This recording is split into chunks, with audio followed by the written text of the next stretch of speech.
This is Lecture 6, Estimates in R-Square. By the end of this lecture, you should be able to interpret regression results from SPSS, interpret the substantive effects of regression coefficients, calculate estimates from an ordinary least squares regression, graph estimates from an ordinary least squares regression, calculate errors in estimates, calculate and interpret an R-square, and calculate and interpret an adjusted R-square. Before I move on to new material, I would like to review some material from the previous lecture. Recall that we begin the scientific process by identifying a dependent variable and an independent variable that we think has an effect on the dependent variable. We run a regression to determine whether the independent variable has a statistical impact on the dependent variable. The regression analysis produces an equation, dependent variable hat equals b hat times the independent variable plus the a hat. B hat tells us the effect that the independent variable has on the dependent variable. If the independent variable has no discernible effect on the dependent variable, then b hat would equal 0. As the independent variable increases, the dependent variable stays the same. However, we expect the independent variable to have an effect on the dependent variable, so we don't expect the coefficient b hat to be 0. Based on our hypothesis, we expect it to be greater than 0 or less than 0. If we expect there to be a positive relationship between our independent and dependent variables, we expect that as the independent variable increases, the dependent variable increases. Hence, the coefficient b hat for this line would be greater than 0 or positive. If we expect there to be a negative relationship between our independent and dependent variables, we expect that as the independent variable increases, the dependent variable decreases. Hence, the coefficient b hat for this line would be less than 0 or negative. In the previous lecture, I showed you how to calculate an ordinary least squares regression by hand and conduct a significance test. For the rest of the semester, you will not have to calculate a regression and significance test by hand. Instead, you will use SPSS to do it for you. So it's really important for you to know how to run a regression in SPSS and how to interpret the results. This slide tells you the steps you need to go through to run a regression. Let's say my independent variable is GDP per capita and my dependent variable is net migration. I expect GDP per capita to have a positive impact on net migration. To determine if this is the case, I will run a regression. To run a regression in SPSS, you click on Analyze Regression Linear.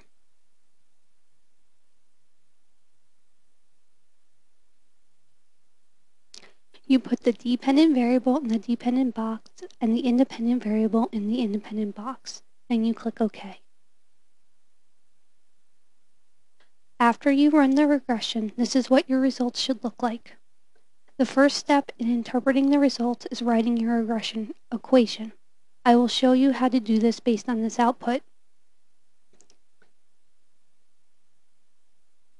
The first row here tells you all of the statistics associated with your constant a hat. The B cell tells you what a hat is. So in this case, a hat is negative 182,752.154. The second row here tells you all the statistics associated with your coefficient b hat. Remember that b hat tells you the effect that the independent variable has on the dependent variable. In this case, the independent variable is GDP per capita, so this row here tells me the effect that GDP per capita has on net migration. Please note that in SPSS, I called GDP per capita var1. That is why var1 is the name here. This B cell here tells you what b hat is. So in this case, b hat is 19.045.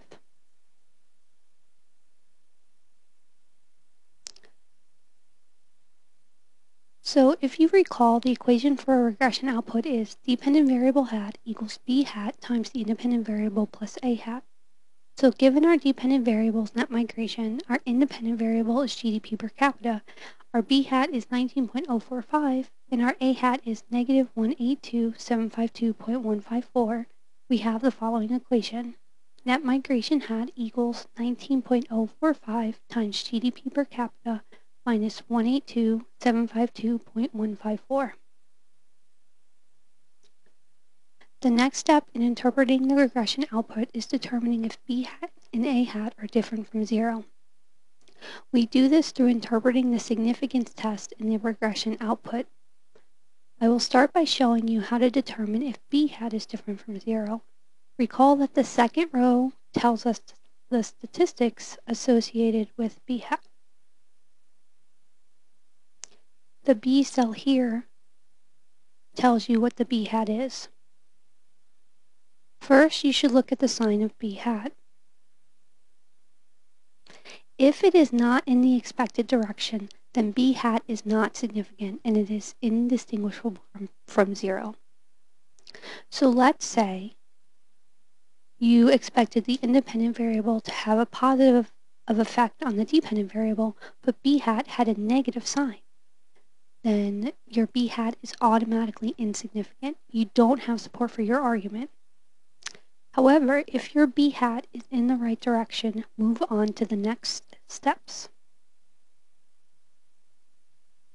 Okay, so the next step is to look at the results of the significance test for B hat in SPSS.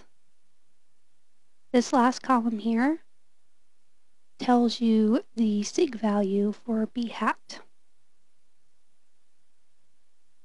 If the sig value is less than 0.002, the coefficient is significant and different from 0 at the 0.001 level. If not, move on. If the sig value is less than 0.02, the coefficient is significant and different from 0 at the 0.01 level. If not, move on.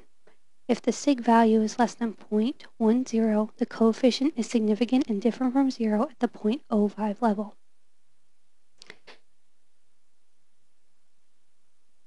In all of these cases, you have support for your argument.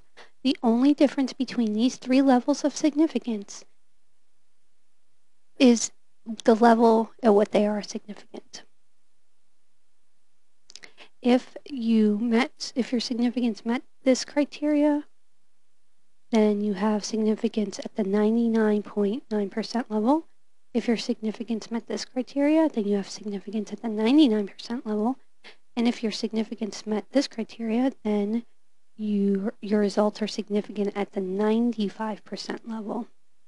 In Lecture 5, I only had you determine significance at the 95% level. But in academic articles, you're expected to demonstrate what level of significance you have, so I'm showing you how to do it here. Now moving on. Let's say your sig value was greater than 0.1.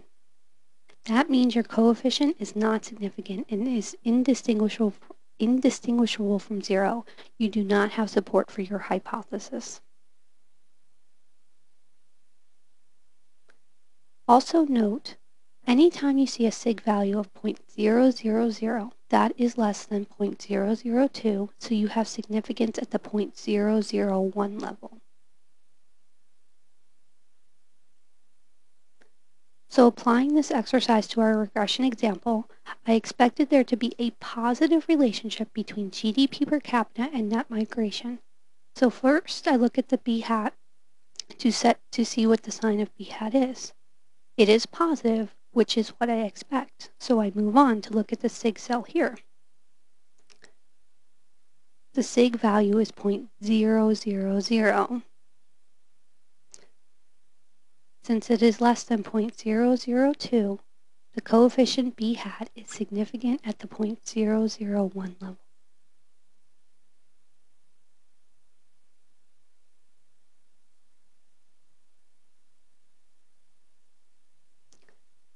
Now, let's say you had a significant coefficient. Congratulations, you have support for your hypothesis. You would state that there is a statistical relationship between your independent and dependent variables. You would indicate whether B hat was positive or negative, and you would say at what level it is significant at. Additionally, if the coefficient b hat were positive, you would say as the independent variable increases, the dependent variable increases. If the coefficient were negative, you would say as the independent variable increases, the dependent variable decreases. In addition, you could add, as the independent variable increases by 1 unit, the dependent variable increases/decreases by the value of b hat. The dependent variable increases if b hat is positive and decreases if b hat is negative. So following these steps for our example, we would write the results of the data analysis suggest that there is a statistical relationship between GDP per capita and net migration. The coefficient for GDP per capita was positive and significant at the 0.001 level. As GDP per capita increases, net migration increases. As GDP per capita increases by $1, net migration increases by 19 people. I rounded up to 19 people since you can't have 0.045 of a person. On the other hand, imagine your coefficient b hat were insignificant. Recall that b hat is insignificant when b hat is in the wrong direction or the sig value for b hat was greater than 0.1. You would say that the results from your analysis do not support your hypothesis. You cannot make any conclusions about the relationship between your independent and dependent variables. Now I'm going to show you how to interpret the results for your a hat. Recall that the first row in your SPSS output tells you the statistics for a hat. This B cell here tells you what a hat is. So is a hat different from 0? We will use the significance test here to determine if it is. The sig column tells you the results of the significance test.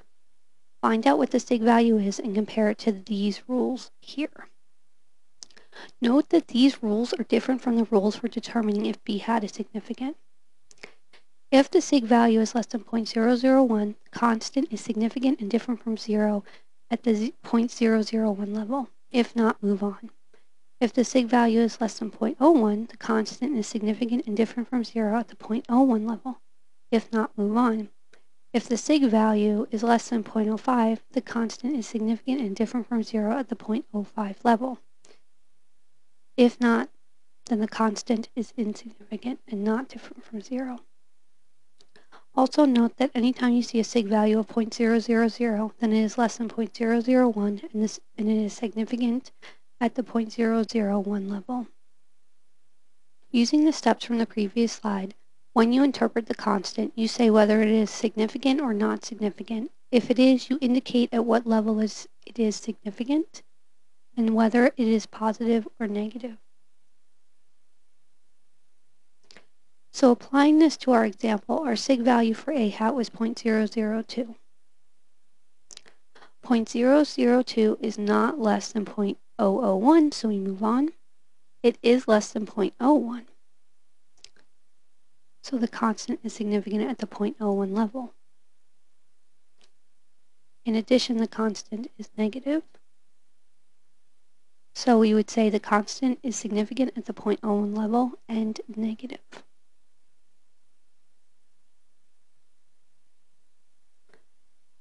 In addition, what a hat tells us is the value of the dependent variable when the independent variable is 0. So based on this equation, we could say when GDP per capita is 0, net migration is negative 182,752 people. However, is this a realistic prediction? Not really. There are no countries in the world with a GDP per capita of 0, so in this case, we can't really interpret the a hat here. In the future, when interpreting your a hats, you would have to think about whether it is realistic to interpret them. Is a value of 0 for the independent variable realistic?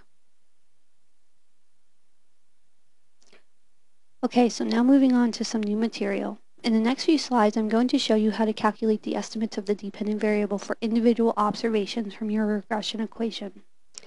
Recall that the regression equation is dependent variable hat equals b hat times the independent variable plus a hat. If you found that B hat is significant, then you would calculate estimates for each individual observation. Otherwise, do not do it, as you don't expect your independent variable to have an effect on your dependent variable. So to calculate an estimate for an individual observation, you insert the value of the independent variable into your regression equation and calculate the answer.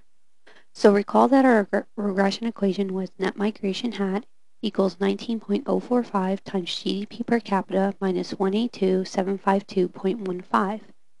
Now let's say for observation 1, GDP per capita took on a value of 10,000.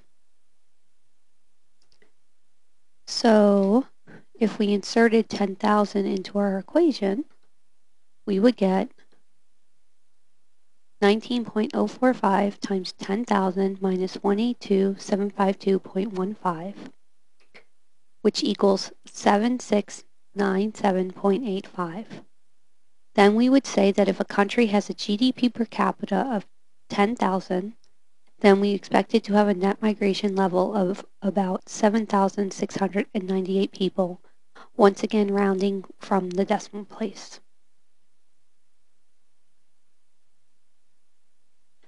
Here I have additional examples of calculating estimates. So in this observation, GDP per capita was 340.93.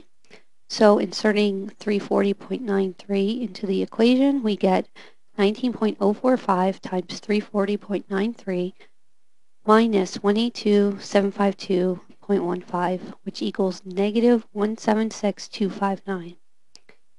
In this observation, GDP per capita was 3,288.43.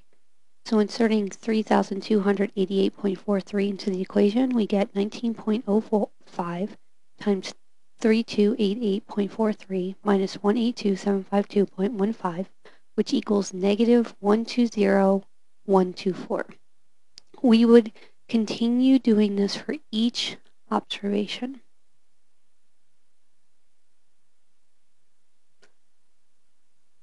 Note that you can check your math after you have made estimates for each observation.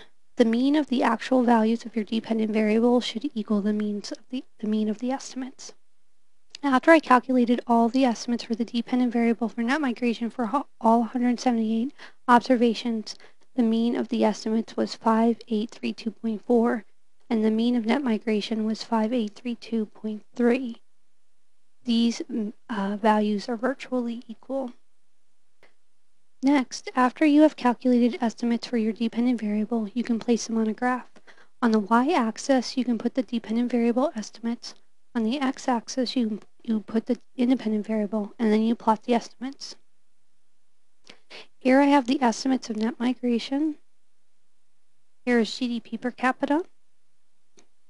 The line here represents all of the estimates. Note that the equation for this line is the regression equation that SPSS produced. For the time being, we won't be working with graphing estimates. I just wanted to introduce you to the concept now. In a few weeks, however, we will begin to work extensively with graphing estimates in SPSS. Next, I'm going to show you how to calculate estimate errors. Estimate errors just tell us the difference between our regression estimates for our dependent variable and the actual values of the dependent variable. The estimate error E hat is the actual dependent variable minus the estimated dependent variable.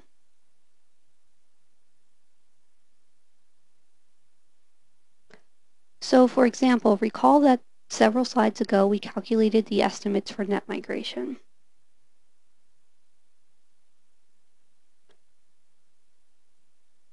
Now we can compare these values to the actual values for net migration.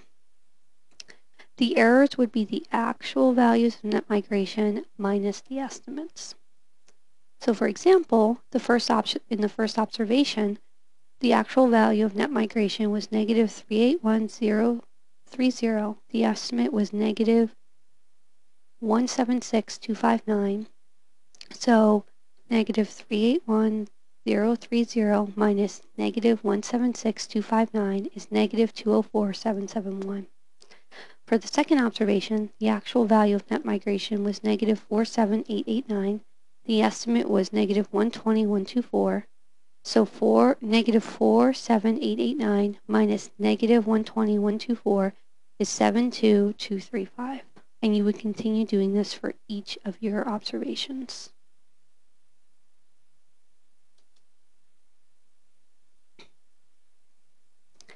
After you calculate your errors, you can check your math. The mean of the errors, E hat, should be 0. This is because in regression, we calculate a line that is the best predictor of our dependent variable. The line that best predicts our dependent variable produces the smallest error in predicting our dependent variable. E hat having an average of 0 means the errors are very small. Now I'm going to teach you about another statistic associated with regression. It is called the R-square. Recall that in regression, we expect variation in the independent variable to explain variation in the dependent variable. The R-square tells us how much of the variation in the dependent variable is explained. The R-square ranges from 0 to 1. 1 means the regression equation perfectly estimates the dependent variable. 0 means the regression equation does not perfectly estimate the dependent variable. This is the equation for the R-square. It is 1 minus the sum of the squared errors divided by the sum of the squared deviations from the mean. I will show you how to calculate this statistic in the next few slides using the net migration / GDP per capita regression. The first step in calculating the R-square is calculating the estimate errors. We already did that a few slides ago. Next, we simply square the estimate errors. The error for the first observation was negative 204,771. So negative 204,771 squared is 41,931,162,441. You would continue doing this for each observation.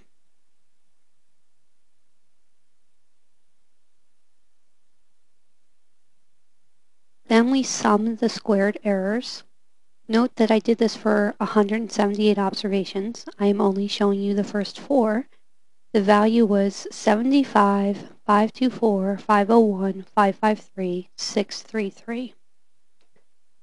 Note that this value is the value of the numerator in our R-square equation. The next step is to subtract the mean of the dependent variable from each individual value of the dependent variable. So the mean of the dependent variable was 5,832.34. So for this first observation here, the actual value of the dependent variable was negative 381,030. So negative 381,030 minus 5,832.34 is negative 386,862.34. You would continue doing this for each observation.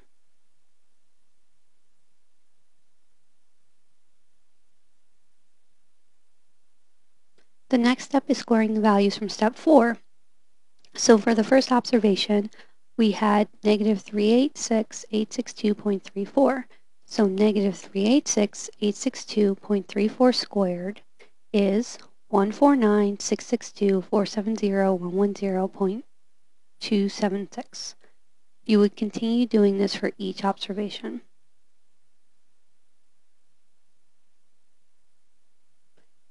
Next, we sum the values from step 5. The sum of all 178 values from step 5 is 8899,330,904,9981.7. Note that this is the value of the denominator in the R-square equation. The next step is dividing the numerator by the denominator. 75, 524, 501, 553, 633 divided by 8899,3309,04,9981.7 is 0.85. Then you subtract the value from step 7 from 1. So 1 minus 0.85 is 0.15. Next, you interpret the value from step 8. Our R-square was 0.15. We move the decimal place to the right twice and use it as a percentage. And we say that variation in our independent variable explains r squared percentage variation in our dependent variable. Or in this case, variation in GDP per capita explains 15% of the variation in net migration. The adjusted R-square is another statistic you should be familiar with. It takes into account sample size and the number of independent variables. The adjusted R-square equals 1 minus R-square times the number of observations minus 1 over the number of observations minus the number of independent variables minus 1. Applying this to our example, our R-squared was 0.15. We had 178 observations and 1 independent variable.